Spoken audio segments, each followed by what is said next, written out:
Good afternoon, ladies and gentlemen. Welcome back to Twisted Koi. How are we doing out there, cupcakes? Isn't it a glorious day? Well, I have been doing as I'm told and I'm taking it easy. And you, the Budget Pond Keeper. New channel I've found, the Budget Pond Keeper. Go over, give him a check out, give him a subscribe, drop him a comment, tell him the Twisted One sent you. No doubt he will love it. Now, I've had a phone call from Ricardo checking on me to see how I am, bless him, and we will see him tomorrow. But I am sat here with, in my left hand, which makes things very fucking comical. And no, I'm not putting it on a tripod so you can see.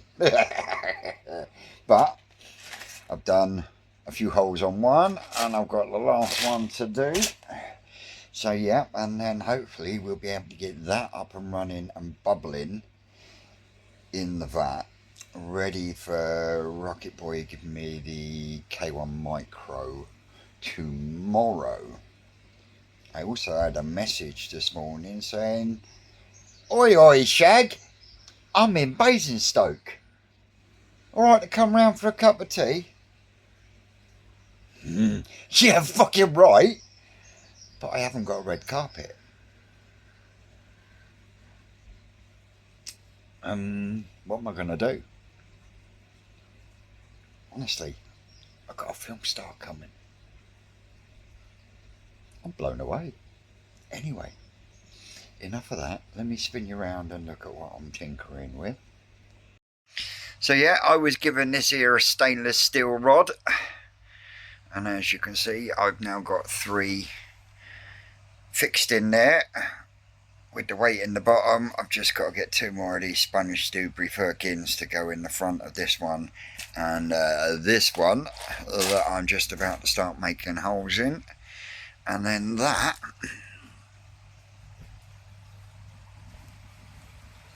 will interlace through that hole and that hole there, and then sit across the back, and then you'll have all this area. Oh, hang on, I'll be back in a minute. Ladies and gentlemen, air source heat pumps just kicked off. I should have had the red carpet. I really should. We've got Patrick Swayze here. Everybody on YouTube calling me Patrick Swayze. Sweet, love it. Yep, we've got Brizzle Koi here, popped in for a cuppa and a chat. He's only 20, 30? What, 30 subscribers away. 30 subscribers away from 1,000. So come on guys, get across, give him a subscribe, give him a comment, and even though he's sat there, tell him the Twisted One sent you. And don't forget to call him Swayze. let me spin the camera around. So mate, what do you reckon? Lombok, massive. Huge. Fish, glad to see Betty. Loving it. Really like this pond. Better than it looks on YouTube. 100%. The fish are great. Videos never do fish justice, do they? I mean, the side on Betty is unbelievable. Yeah. Really like the saggy. The snow is saggies. What was that one again? Oh, the Kikasui? Yeah. Yeah. Really nice. Really, see, really nice. the kicker is, I would have taken that normal snow saggy to the national. Yeah. But when it comes round, on its left-hand side, it's got a fucking sumi spot. Ah. You got a couple of tiny little sumi spots just by the dorsal, look. Oh yeah, I can see now. But then when he comes around this side, on the left-hand side on the shoulder, see that? Yeah. That spot is the only thing stopping me taking it to the national. And still a beautiful fish though. I won't take a knife to it because I think it's fucking barbaric. So it stays like it is, you know what I mean? Yeah. But yeah, sadly this is going to have to change. Not this side of the national though. Yeah, you're getting a bit of bowing. A bit of bowing. It's bad, isn't it, mate? Get all the boys round. The YouTube community round to give you a hand. Isn't it? Well, my dad's offered to pay for all the blocks. Yeah. See? You snooze, you lose. Yeah, my dad's offered to pay the blocks, but there's a stipulation that I've got to have someone to lay them for me because he won't let me do it myself. Nah. And like I say, there's a bit of digging to be done. Bit of manual labour. Yeah, there's a bit of digging to be done. You've got a corner chunk to come out there, and then I want the whole floor completely flat. Because what I want to do is I want to line the floor and the walls with at least 2 inches of polystyrene. And then what I'm thinking of doing is doing it in sections, a bit like Matt did at Koi Central. Oh yeah. Doing it in 4 sections, put the floor in, put some corners in, all in with my Pond MS300, because that is good fucking shit. That is. I'll use that on my window next week now. From CWD, is it? Yep. Another good channel, go and check them out. Yeah. But yeah, that's the plan. And then, like I was saying to you earlier, that shower is going in long block. You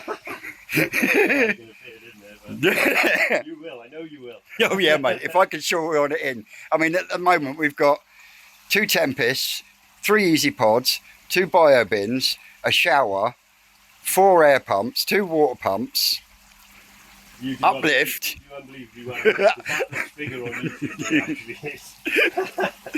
Honestly, I had 2 mates come round the other week, and we couldn't fit all 3 of us in there properly and move about.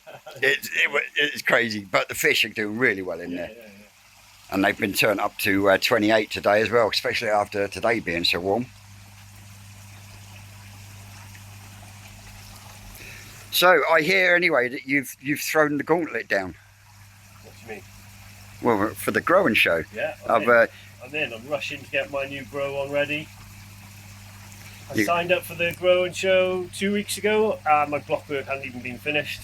I've set up a small vat ready for them. I finished my block work. I've done the fiberglass in. Waiting for the window to be delivered. It's all systems go. Sweet. All the filtration to sort out. But isn't your window supposed to be arriving a couple of days before your fry arrive? I'll put myself under immense pressure, that's for sure. Oh, don't worry. You're not the only one that's thrown down the gauntlet at me as well. Fun, though, Dave from Orchard Koi, he's thrown down the gauntlet. Is he? In fact, he says, I'm not allowed to talk to you now because we're enemies. But it's all done in fun. Yeah. It's all done in fun. It'll be worth it in the end. Anyway, I'm going to continue chatting with this man, and I will come back to you later on. But don't forget, get over there, like, share and subscribe. Frizzle Koi. That was an absolutely awesome surprise. Absolutely fucking over the moon. Nice couple of hours there with a fellow YouTuber and koi keeper and enthusiast, and give me a leg up. And he's also a part of the ground show with a difference. Let me swap your hands a minute. And so yeah, we've had a good old while chewing the fat. Don't forget, guys, let's get our man Brizzle up to 1,000 subscribers, eh? Go across, give him a subscribe, tell him I send you. He is a absolutely cracking bloke. And go out and check out his latest video where he has fiberglassed his new pond himself. He knows where he's coming if I fiberglass mine. Anyway, I'm going to stop a waffling for the minute. I'm going to put you down. I'm going to make a couple of holes in this last dewberry firkin, because I found my sponges. They were hiding inside of the supersized brine shrimp hatchery that I still haven't finished putting back together yet. What was that about Rome once making a day? Anyway, I'll pick you back up in a bit. Oh, here we go. Well, it's now 10 to 8 and I've finally finished with the potching around over here, and to say I'm very pleased is just a little understatement. But I've got the sponge filters now running in the bowl, call it a tank for the minute. I've got them running in there, lights on, I've got condensation on the inside, so heater's doing well. Got the air pump changed and I've got some new valves on there, and I'll show you why. I've patched up and sorted out the supersized brine shrimp hatchery, so we'll go over that in a minute as well. These out here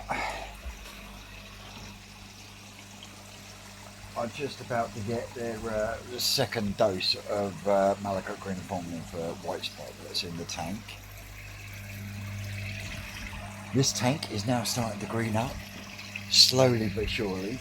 These two over here are doing really well. I might actually bring some Daphnia back from the farm tomorrow. I did have to chop two chunks of stainless steel rod. Got a bit of fucking weight to it, I'm telling you. Didn't take much to cut through it, but it's got some fucking weight to it. But yeah, I had to chop two bits, a bit off each end on the thing, because putting it through the holes that I was going to put it through had them sitting too high. Of course, I wanted them to sit on the bottom. So yeah, let me spin you around. It would help if I press fucking record, wouldn't it? What a twat. But anyway, here we go.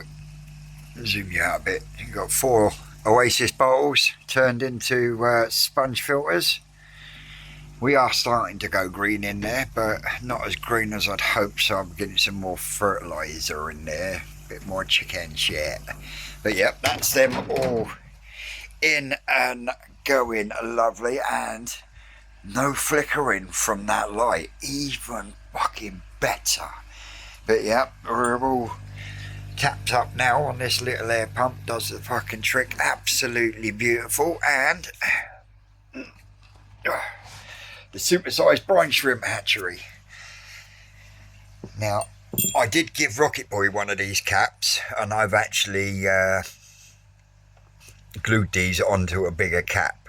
It took a bit of jiggery pokery and whatnot, but you can buy them, and it's literally got 2 entries in.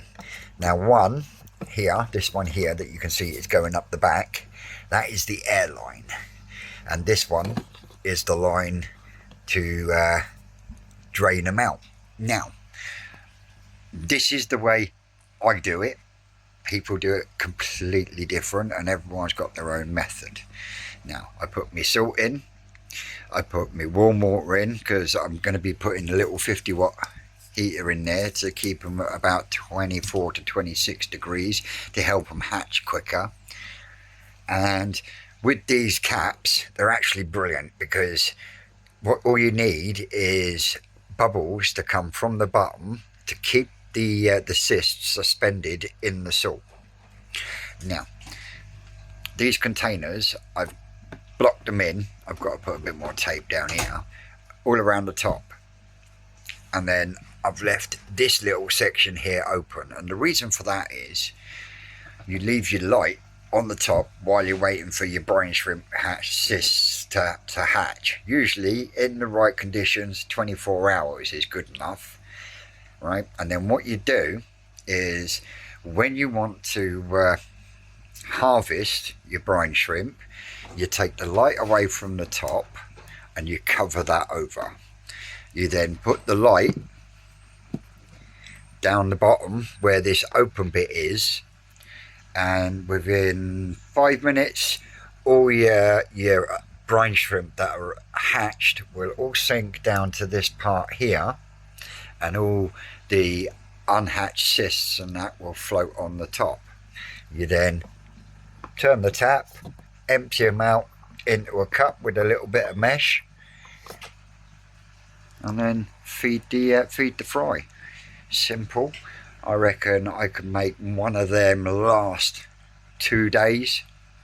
So you got 4 days of brine shrimp there if it's done right. And literally once I've got them starting hatching in here, the heater would then get moved into that one ready for the next batch, if that makes sense. So yeah, that's the supersized brine shrimp hatchery, made out of